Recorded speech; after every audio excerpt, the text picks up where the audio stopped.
Février 1959. 9 étudiants russes s'aventurent dans les montagnes de l'Oural pour une expédition classée de niveau extrême. 9 jeunes passionnés qui n'en reviendront jamais. Ce qui s'est passé là-bas, sur les pentes de la montagne appelée Kholat Syakhl, littéralement la montagne des morts, en langue mansi, reste encore aujourd'hui l'un des plus grands mystères non résolus du XXe siècle.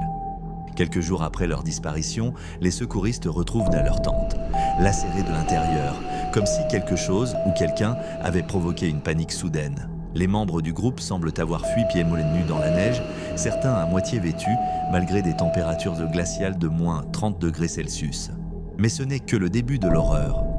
Certains corps sont retrouvés avec des fractures massives, crânes brisés, côtes éclatées, pourtant aucune trace de lutte, aucune blessure externe visible, comme si une force invisible ou une pression écrasante avait agi de l'intérieur. L'une des victimes a même la langue arrachée et d'étranges taches oranges sur la peau. Plus troublant encore, des niveaux élevés de radiation sont détectés sur leurs vêtements. Officiellement, l'URSS conclut à une force inconnue irrésistible, puis classe immédiatement l'affaire. Le site est fermé, interdit d'accès pendant des années, et les documents de l'enquête disparaissent mystérieusement. Alors, que s'est-il vraiment passé cette nuit-là ? Certains évoquent une avalanche, mais cela n'explique ni les blessures internes, ni les radiations. D'autres parlent de tests militaires secrets soviétiques, armes ultrasoniques, bombes expérimentales ou même armes psychotropes. Mais une autre théorie encore plus dérangeante surgit, celle du contrôle mental.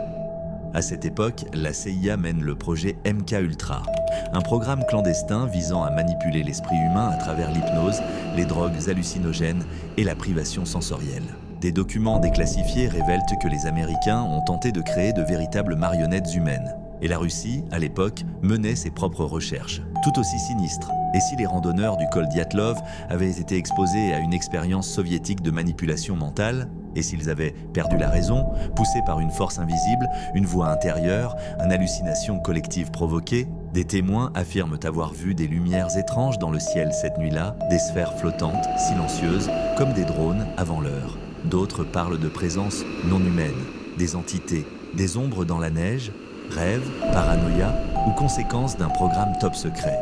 Ce que nous savons, c'est que l'URSS a tout fait pour enterrer cette affaire. Et que même aujourd'hui, plus de 60 ans plus tard, les questions restent entières. Pourquoi cette panique soudaine ? Pourquoi ces blessures inexplicables ? Pourquoi ces radiations ?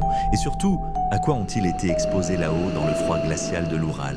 Et si ce n'était pas un accident, et si quelqu'un ou quelque chose les avait observés, testés, manipulés, éliminés ?